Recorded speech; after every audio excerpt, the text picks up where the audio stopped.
Dr.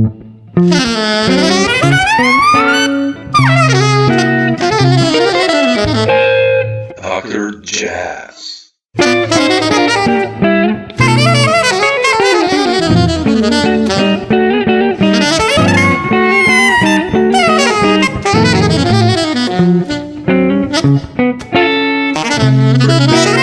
Dr. Jazz.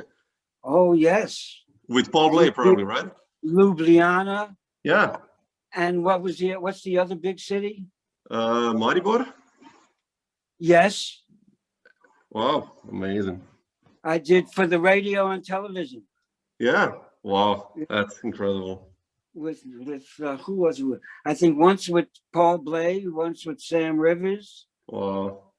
I also did a gig at a festival. I was playing with Chet Baker. Wow, seriously? Sitting in a restaurant, and along with the promoter of the festival, and some gypsies came by the table playing. Wow. And I know how to play the spoons. So I picked up a pair of spoons and I started playing with them. And there was many times they gave me a bravo because I was able to find the time changes in certain circumstances. So it was wonderful. I had a wonderful time. Wow, that's incredible. Yeah, like a long time ago. Long time ago. What do you want to talk about?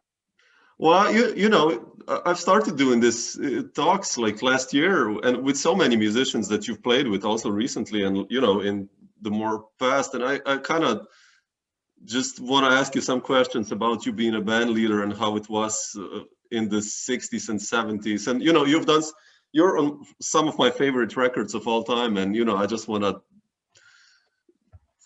ask you about this stuff. There's a new one that just came out. This one, Live in Krakow, or no? Say that again? With the trio, Live in Krakow, or? No, there's one after Live in Krakow. Oh, really? On the same label. It's called Long Tall Sunshine, and it's with the same trio. Ah, so with Joe Fonda and Jon Irabagon. Yeah. Oh, yes. Wow. Yeah. It just came out this week. Oh yeah, I didn't see that. I just have Life in Krakow, listen to it, and it's like burning. That Martin Stew when you start, like it's just like this. Yeah, but we do the same thing. Well, not the same thing, but we play some of the same songs, and we still have that energy.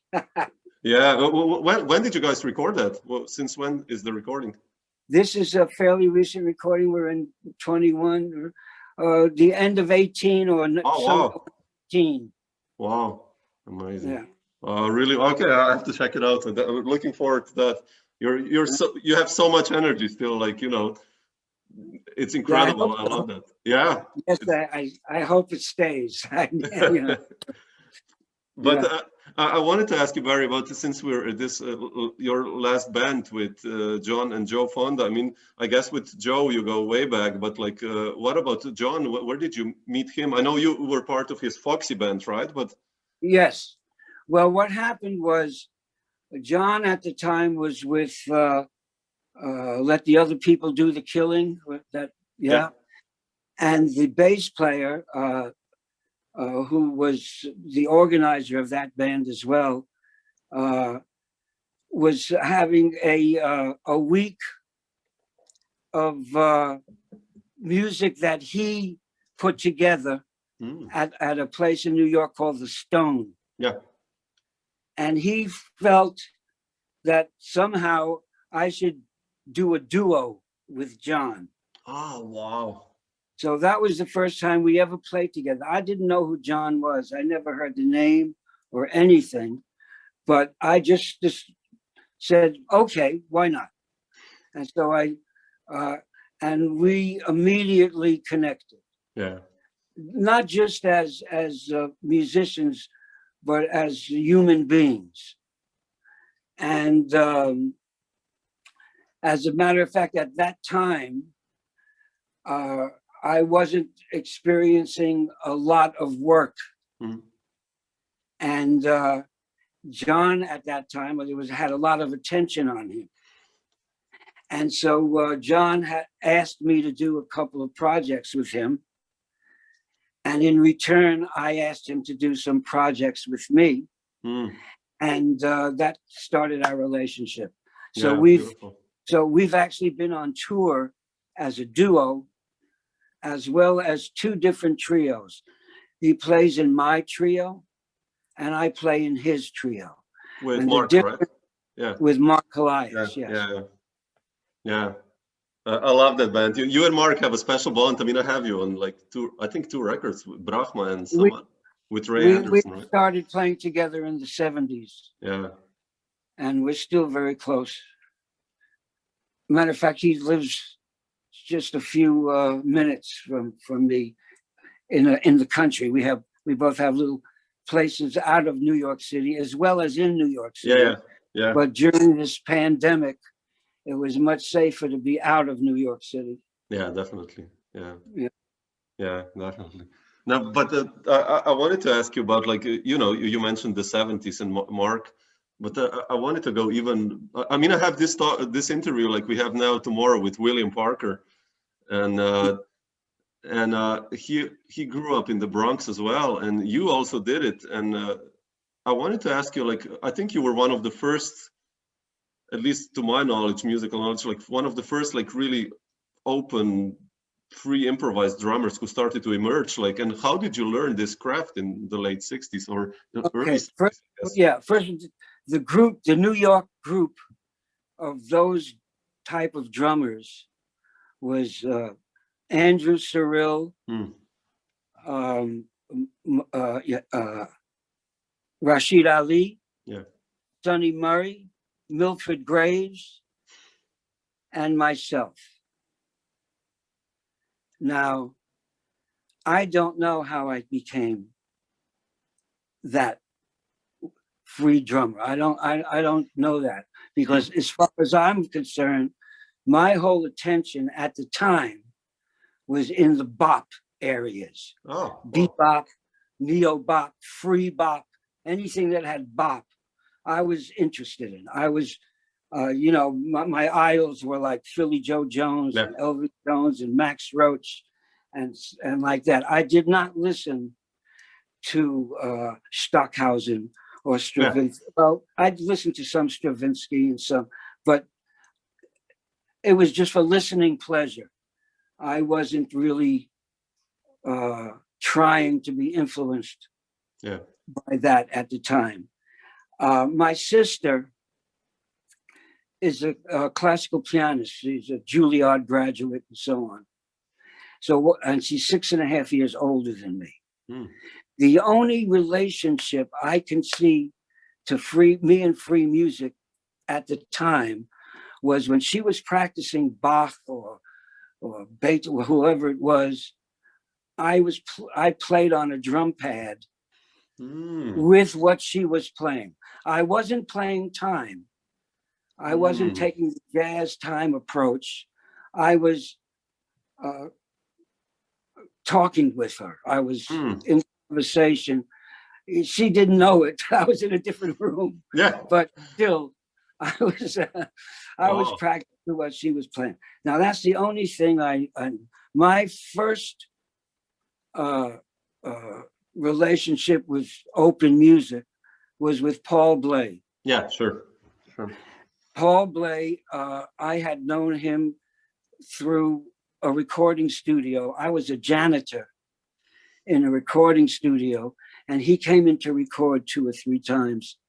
One with John Gilmore, another with Don Ellis, another with, I'm blanking on his name, the saxophone player, that was with Sun Ra. Not John Gilmore, but John Gilmore, John Gilmore, exactly. And that wasn't really free music. That had time and just, some swinging. So, I'm not saying that free music doesn't swing. No, sure. Free music at one point lost its swing, I think. You had this discussion with Don Pullen once. He felt that way. He brought it up He said he felt that free music was losing its swing, which was making it more difficult for it to be understood. And he was right, actually. Yeah. But anyway, where was I? Paul Bley. So so after discussing a few times with him and so on, he knew I played drums, but he never heard me play the drums. And I'm sure he asked me to play this gig because he could pay me very little. He knew I would take the gig. Yeah. Here I am, a janitor in a recording studio, and he asked me to play a gig at the club. At the time, it wasn't a fully established jazz club. It was just starting. As a matter of fact, we were an experiment to the club called Slugs. Slugs, yeah, sure. Yeah, so me, Paul Bley, and Dave Eisenson was the bass player. Wow. Dave Eisenson was a close friend of the owner of Slugs and lived a few doors down from him, from Slugs. And so Jerry said to David, let's bring in a trio and see what happens. So it was on a Sunday afternoon, and here I am. Was the first gig really on a level of Paul Bley and Dave Eisenson. Yeah. And Paul Bley said to me, what would you like to do? Would you like to play some standards, or would you like to play some music, other music that I'm into? I was an arrogant kid from the South Bronx, and I said, play what you want. And of course I could, when he first started to play what he wanted with Dave Eisenson, I tried to play time, but it didn't work. I knew that right away.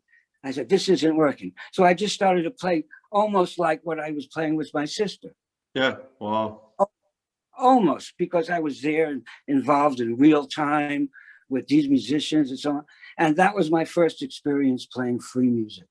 Wow, yeah, that's incredible. I mean, what you say, you play free, but it's still so swinging, and it's, when I listen to hear you play, it's, yeah. I was very fortunate. I was very, very fortunate in the band leaders that hired me to play open music. Yeah. All came from a bop background. Yep. Sam Rivers, Dave Holland, Paul Bley, yeah, Gary Peacock, Steve Swallow, Roswell Rudd, Steve Lacy. I'm forgetting some people. Chick, yeah, Corea, Anthony Braxton too. Yeah. They all knew and were steeped in bebop, and then opened up. Yeah. To find other things to play.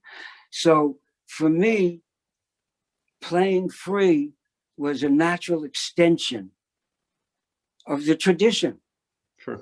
Because this is who influenced me, these people, plus my own personal influences, which I never listened to free music for an influence. Yeah.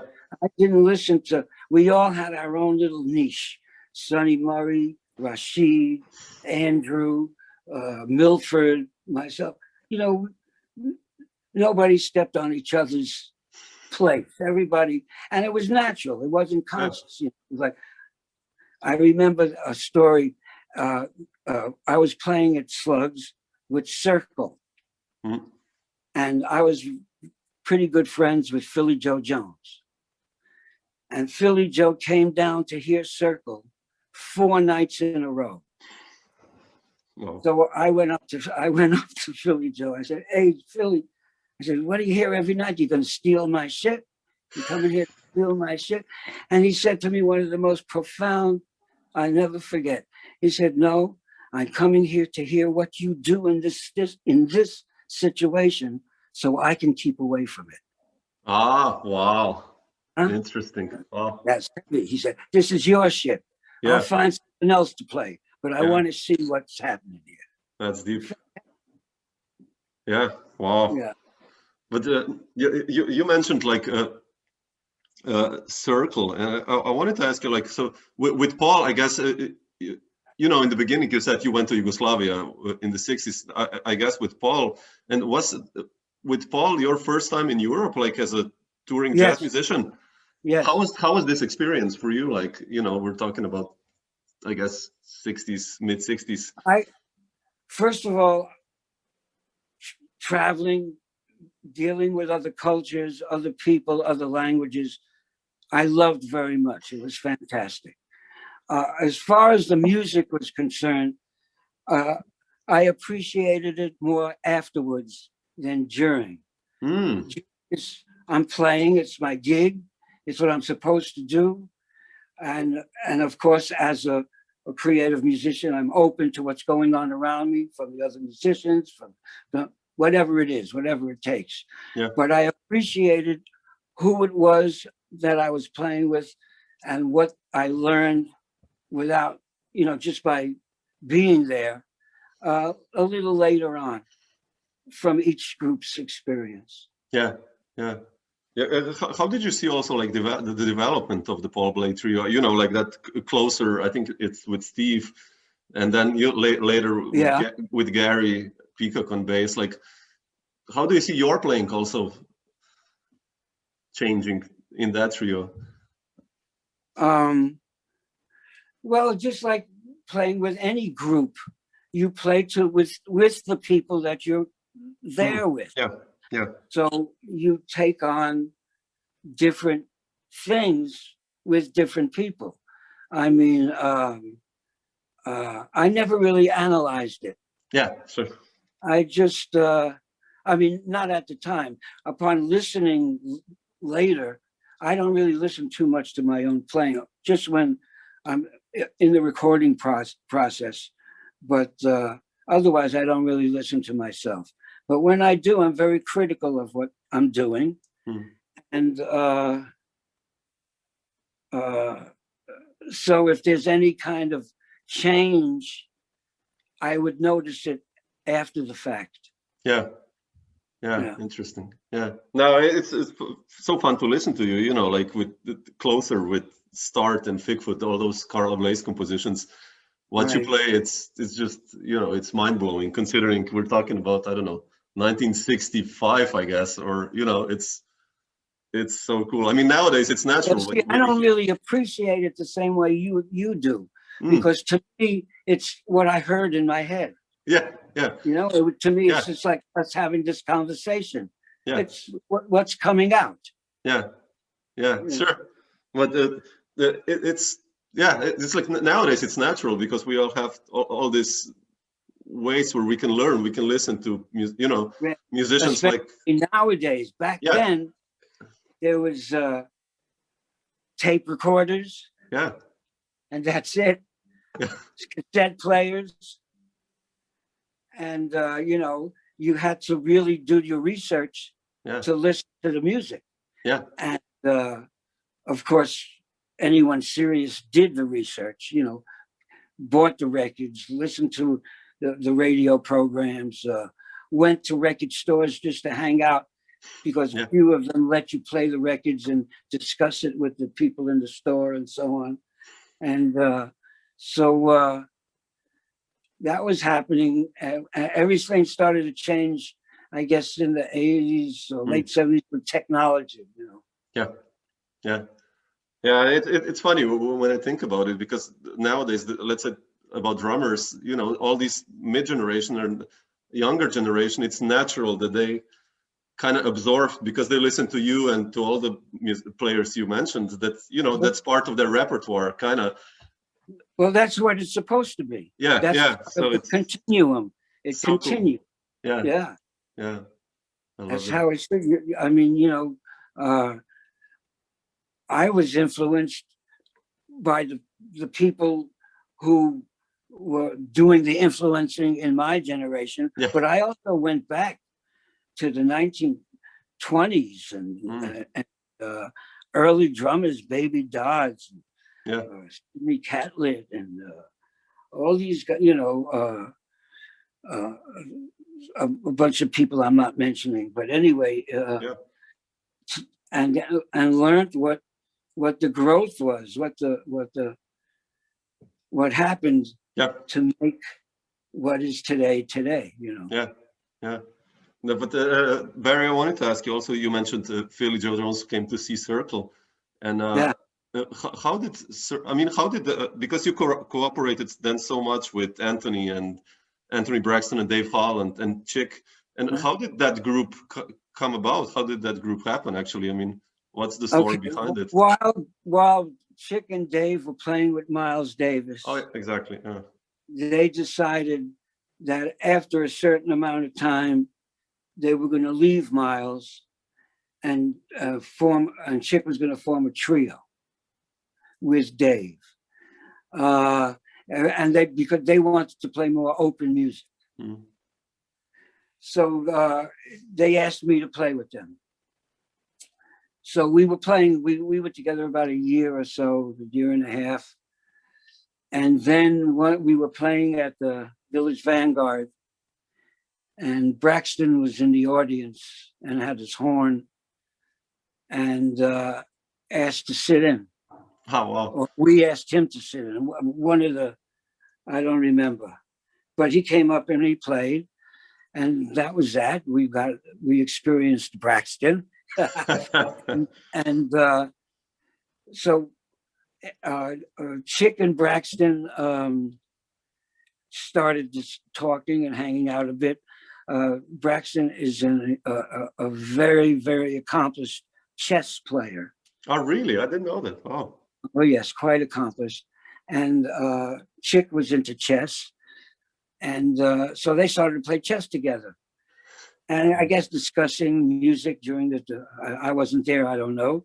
But then Chick suggested that we bring Braxton into the group, make it a cooperative band, and Circle instead of the Chick Corea group, because Chick's name was the most commercially out there, you know, so it became Circle.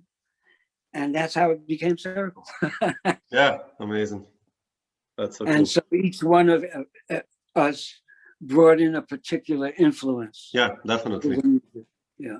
Yeah, it's funny when I listened to all the records you were on, like especially this period, like early to mid 70s, late 70s, you earned so many amazing records with this circle of musicians, like, and it's so.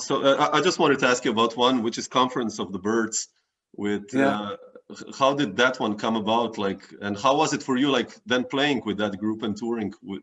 I mean, it's one of my top 10 records, I would say, like, all times. Like, well, by the time Conference of the Birds was recorded, I had been playing both in Sam's group and in Anthony's group. So it was just a very natural thing.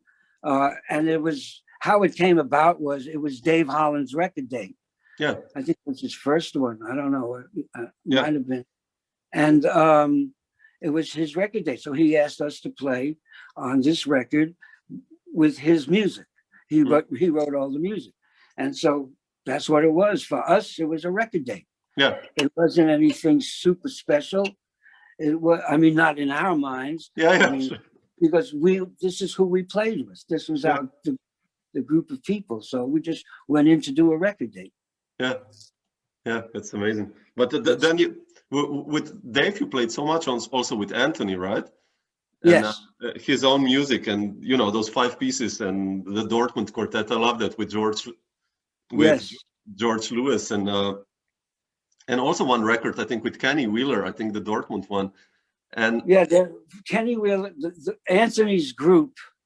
Now you're talking about Anthony Braxton's group, his quartet. Yeah. Originally was with me, Dave, and Kenny Wheeler. Ah, okay. That was the first group. Then when Kenny stopped doing it, George Lewis came in. George came, yeah. Because Anthony and George knew each other from Chicago, day. And so that became the group. And occasionally Muhal, Richard Abrams sat in with did some gigs with the group as well. Yeah. It's that's how all these connections happen. Okay, cool. Because that all that makes sense then. Yeah, well, you know, at the time, Muhal was living with me. Ah, really? Yeah, Muhal, when he was in from Chicago, he didn't really have a place, and I had a large place, and so it was. I said to him, "Come live." So he stayed with me for a year and a half till he was able to get the apartment he wanted in the city. Yeah. And because of that, also, I was accepted more with the musicians from the Chicago scene. Yeah. From the AACM. Yeah. Yeah. Because the house, my place became a kind of a little center for them because Muhal was living there, and Muhal number one. Definitely, yeah, sure. Yeah, wow, that's so cool. That's amazing. But that then explains this your first album, like becoming a band leader, right? It actually does. That's right. You can name your own tune, yeah. Actually, that was a funny story too. Muhal was living with me, and so I got to know and George. I knew well from Braxton's band and from Muhal in Chicago, and me and Dave Holland. And I was playing with Sam Rivers at the time, and I wasn't sure what to do about a saxophone player. As a matter of fact, I had asked another saxophone player to do it, and he said no at first. And so I was talking to Sam, and I was telling him what, you know, about the situation, and he says, "Well, why don't you use me?" I said, "Do it?" He said, "Of course I'll do it."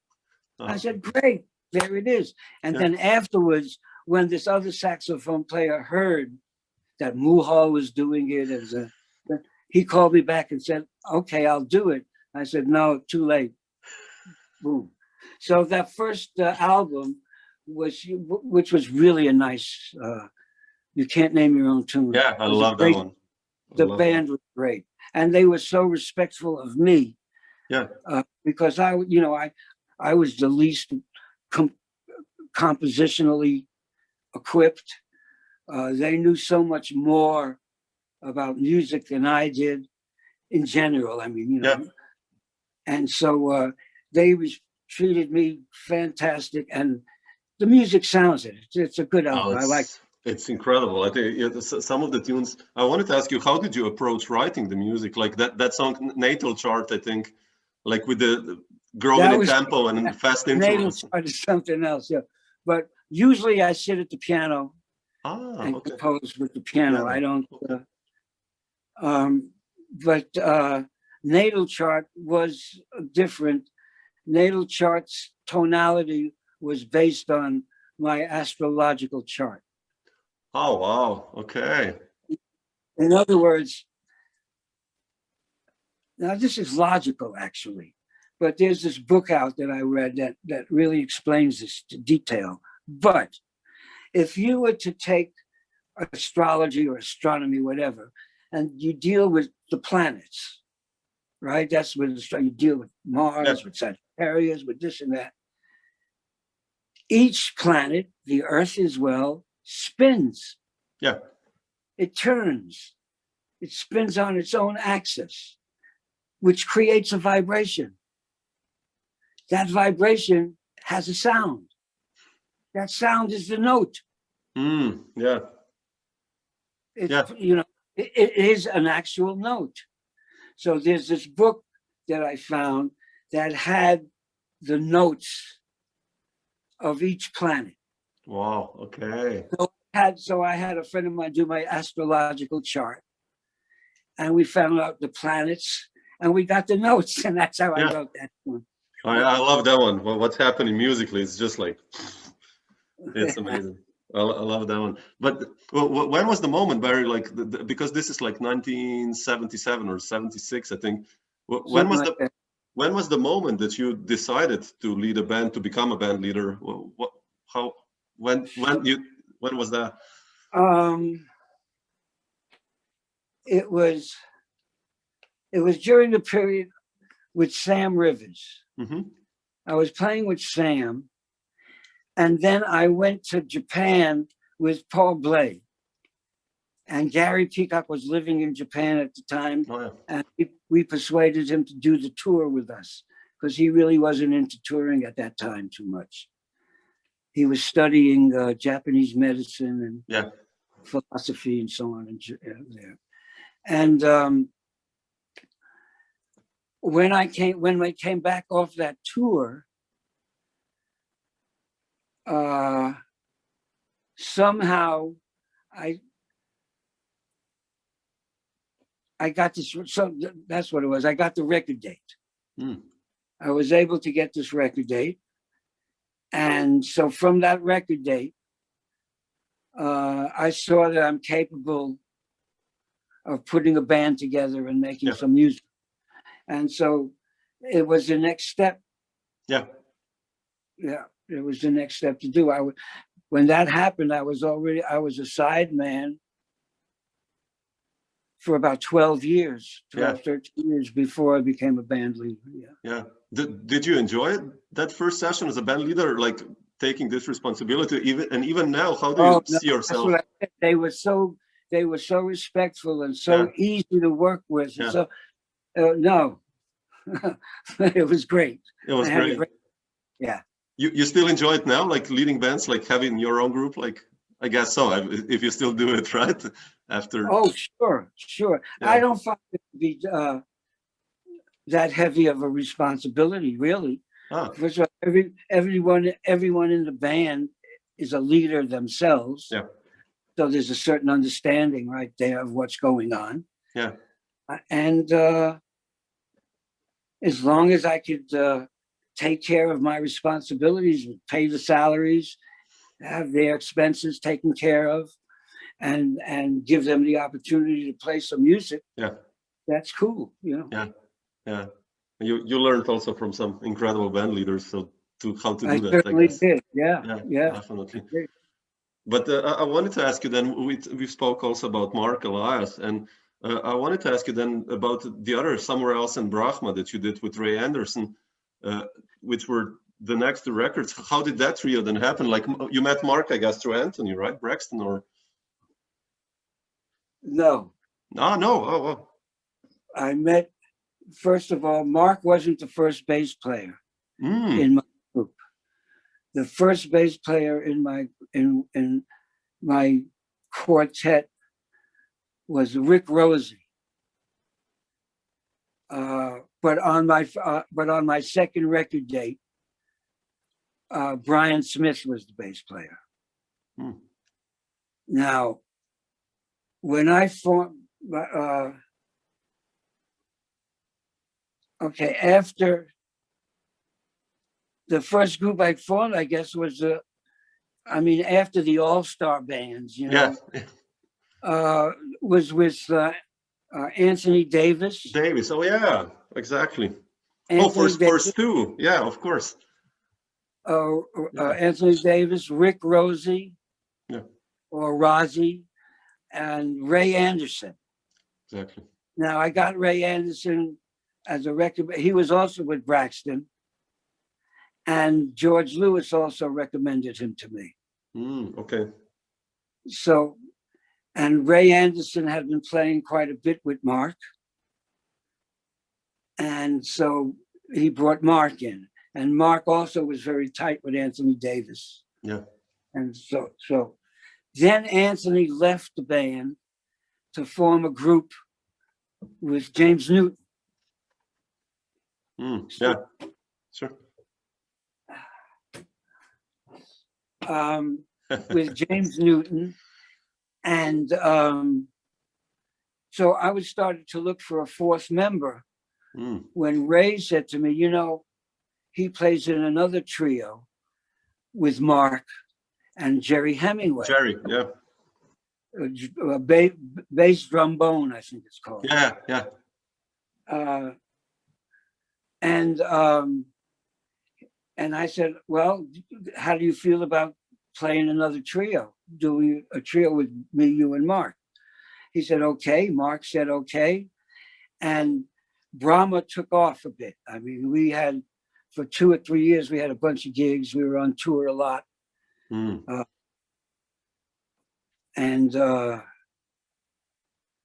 so Brahma was way under recorded.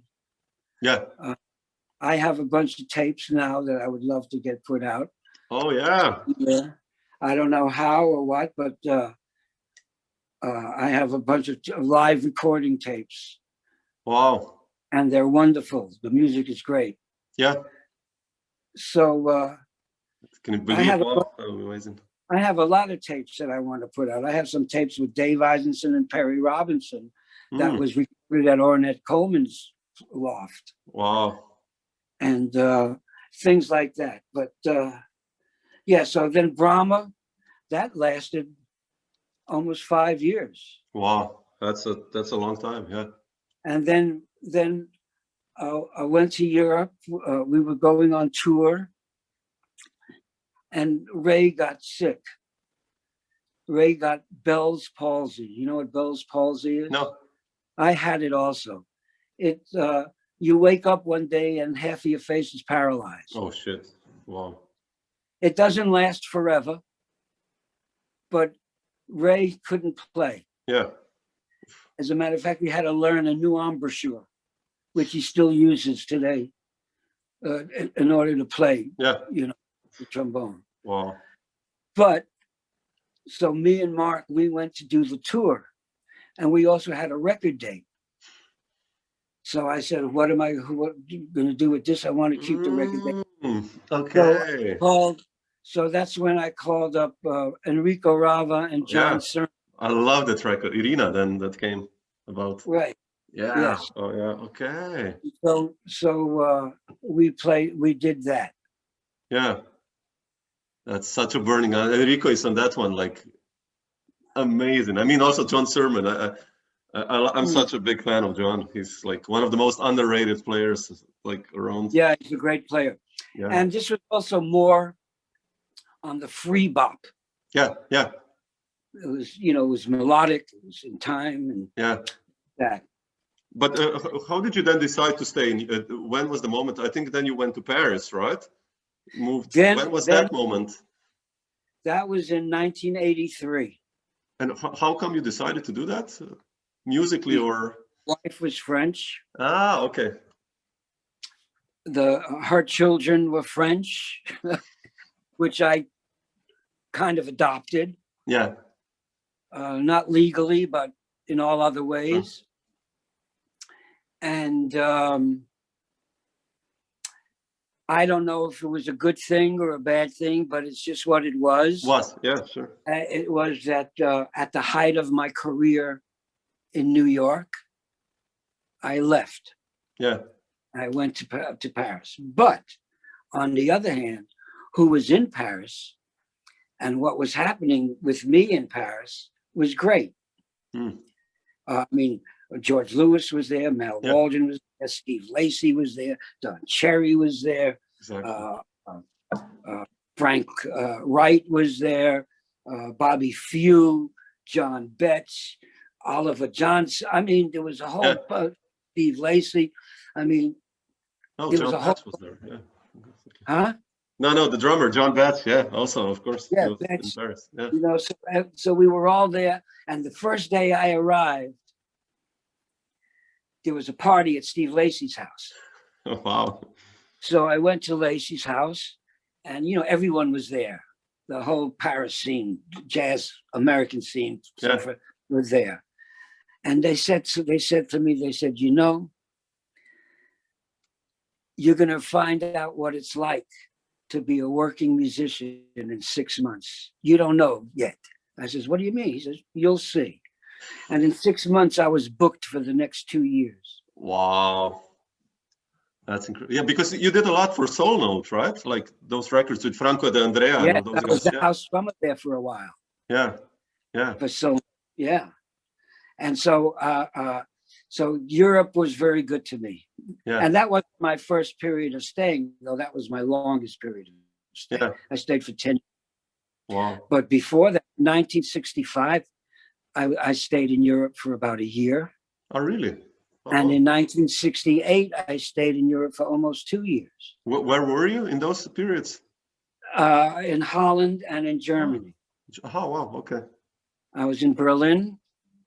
I was in Amsterdam. Well, not Amsterdam, Luna on the Vecht, right outside of Amsterdam. And then I was in Belgium for a while. And I was working. You ever hear of Babskin? I got you. Yeah. Do you know that name? The what? Do you know the name Babs? What? Sorry, Barry. I can't hear you. Babs? Gonzalez. No. He was one of the first bebop singers. Oh. And he made a lot of words up, exubidant, that became jazz language. Wrote a couple of books. So I was in his band with Reggie Johnson was playing bass. Oh, wow. This pianist named Scott Bradford, and the saxophone player, oh man, I'm blanking on his name. American saxophone player, from Chicago, played with Max Rhodes, played with all kinds of people. Oh, shit. Yeah. We'll check out. Do you know the record? The Glass Bead Game? No.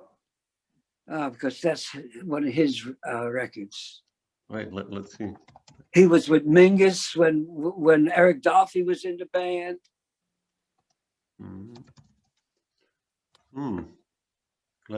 Clifford Jordan. No. Exactly, Clifford Jordan. Shit. Right. Yeah. So he was in the band. He was. Oh, in that wow. band. Yes, sir. Clifford, amazing. Yeah. Yeah. When I was living in Germany, I played in a band. Now these cats can play, but they were real bebop. Leo Wright and Carmel Jones. And so they had a quartet with me and Reggie Johnson too. Me and Reggie Johnson were a rhythm section. We also were a rhythm section in California. See, when we played with Sonny Chris and Hampton Hawes. Now, see, nobody knows part of my career. Yeah. That didn't get that publicized. So Sonny Chris, Hampton Hawes, Art Pepper, Lee Konitz. I played with these cats. I was on the road with these guys, So, but all they know me for is the free stuff. Yeah, sure. No, but you did in the 80s, like, with Pepper Adams, the stuff. And Pepper. Yeah. He was a beautiful man. Yeah, he was a great guy. Yeah. But Barry mentioned like Berlin and 60s. In the Germany, then it happened this like burgeoning free jazz scene. Did you notice that when you were there? Yeah, in East Germany. East, right? Yeah, but you were of course, in the West. Yeah. With the Bauer brothers. Yeah. And yes, I was involved with them too. Oh, wow. Peter Kovold. Yeah, sure. Amazing. Yeah, so I used to go to East Germany too. At the time, what's his name was living in East Germany, and a very good drummer from England. His name I'm blanking on. Played Taylor. Oh, like Tony Oxley or Paul Litton. Tony Oxley was Tony living Oxley, there. yeah. He was living in East Germany because of his wife. Oh, I didn't know that. Wow. Or his girlfriend, whatever. But yeah, he was living in East Germany. Yeah. At the time. Yeah. It was before the wall came down. The wall was still up.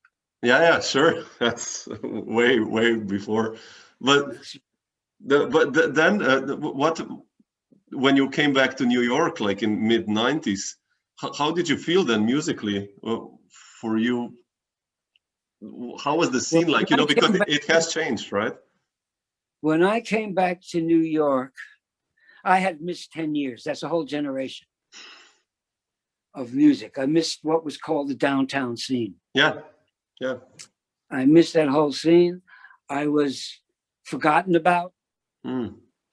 As a matter of fact, I remember walking down the street on Bleecker Street in the Greenwich Village, New York, and Jaco Pastorius runs over to me from across the street, picks me up and kisses me and says, "B, I thought you were dead." Wow, that's beautiful. That's the feeling. Yeah. Not how did I feel about the music. when he said that to me, I said, that's a kind of feeling you don't want to have. Wow. Because he was serious. Yeah. It wasn't like a joke. He was serious. He thought I was dead.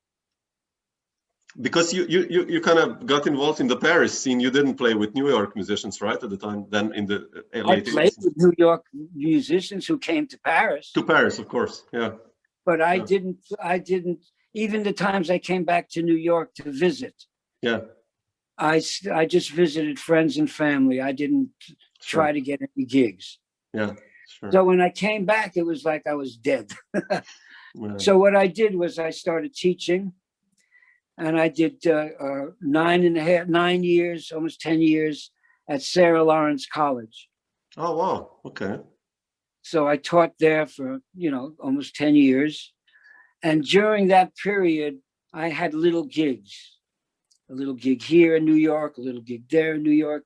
And I didn't really try to do anything, Then, who was it? David Douglas called me up to do a project with Roswell Rudd. And that was a reconnection of me and Roz, because we were pretty close back in the day. And then this other bass player named Adam Lane. Yeah, sure. Who I didn't know at the time. I didn't know him or his music. He called me up to go on the road with him. Oh, wow. Now, I really wasn't into going on the road, especially with him. I didn't know him. I didn't know his music, nothing. But I said, who's in the band? And he said, John Chakai and Paul Smoker. Oh, wow. Beautiful. Right. That's just what I said. I'd be like to, yeah. I said, okay, I'll do the gig. Yeah. And so that started me wanting to come back on the road to play. Yeah.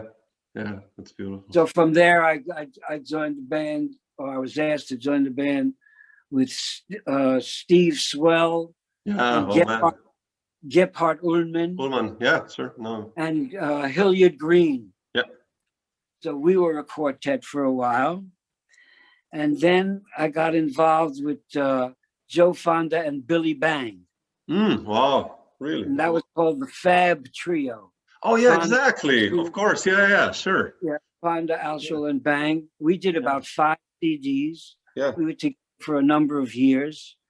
And then Billy passed. Yeah. And Joe said to me, what do you think? Maybe we should, try to find somebody else to, and I said, that's not a bad idea. No, and then I got this record date with the Finnish label. Mm-hmm. And I told Joe, okay, Joe helped me get the date. We thought it was going to be a trio thing, but I said, no, Joe, I want this one. If we're going to do this, it's me. I'm going to do my music. I'm the boss, so on and so forth. And he agreed to that. And so we got involved. So that's when I think I got John. Yeah. So then Jon Irabagon, and till today, we're still playing together. That's beautiful. And then other things, but that's pretty much the last 10 years or so. Yeah. But you also did, like, I think in around 2007 with Sam Rivers, the reunion thing, right? Yes. How was that like for you, like with those guys back together? Like, I just wanted to ask you that. It was like nothing happened in between. Wow. It was incredible. First, wow. We go there in the afternoon to do the sound check. We did maybe 3 minutes. This is after 25 years of not playing together. Wow. 3 minutes, and Dave didn't like the sound. So that was the end of the sound check. So it was time to go back And Dave had brought his sound man to do the sound. Mm. And we didn't do a sound check. We just hit. Bam. And after 25 years, it's like we played yesterday. Wow, that's amazing. Yeah. And the thing was that I didn't really feel good that night. I had a migraine headache. Oh shit, yeah. And I had taken some medicine for the migraine, and I didn't feel that I was clear enough to be with these guys, you know. Yeah. But when I was listening to it, it was okay, you know. But yeah, I had this headache, and I thought it would stop me from being on a certain level. Yeah. But it worked out. Yeah, it worked out. Oh, beautiful. Yeah. Oh, thanks so much, Barry, for sharing all these thoughts and stories. Beautiful. Like, so this is it. We're finished. yeah, I will not bother you anymore. So, No, I'm okay. I can talk. I like to, you know, I taught for 10 years, man. yeah. I'm used to teaching. I'm used to talking. Yeah. No, it's But just we're okay. This is your time. Understand? Yeah, it's beautiful. I mean, like, you know, I just wanted to ask you all these. You've done so much work. It's so hard to, you know, like the record with Andrew Hill, Spiral, and all that stuff. It's just, I could ask you like so many questions about all the records you did and how it was, and you know. So Andrew. Then there's the one with Roswell Rudd also. Yeah. Flexible Flyer. Yeah. I did one with Dave Liebman called Drug Mode. Oh shit! I have to. Oh yeah, of course. Oh yeah, I love that one. Oh yeah, that's amazing. Yeah. With Abercrombie is not on that one. No, he's. I think it's. I don't remember. All I remember is Potato. Yeah, incredible. Yeah. Exactly. And yeah, you know. Amazing. There's a bunch of new records that came out with me, Sam Rivers, and Dave Holland. Oh yeah, on I saw it on that No Business record label. Lithuanian label. Yeah, I have to check. Yeah. Out. I saw that. I'm really looking forward to what it. that is, Lithuanian? Lithuanian. Yeah. Ah, okay. Yeah, I have to check now, and I definitely will check out the new trio. I'm really looking forward to that. I didn't know it was out so. Yes, it's on the Not 2 label. No, yeah, the Polish one. I know the Marek and all those guys. Yeah, I love that. Right. Yeah. Okay. Super. Cool. All right, then. But thanks so much, Barry. Thank you. And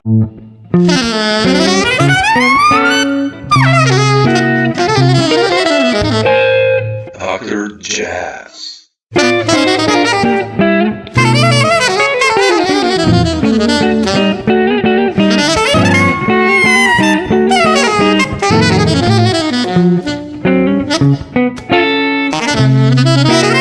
Dr. Jazz.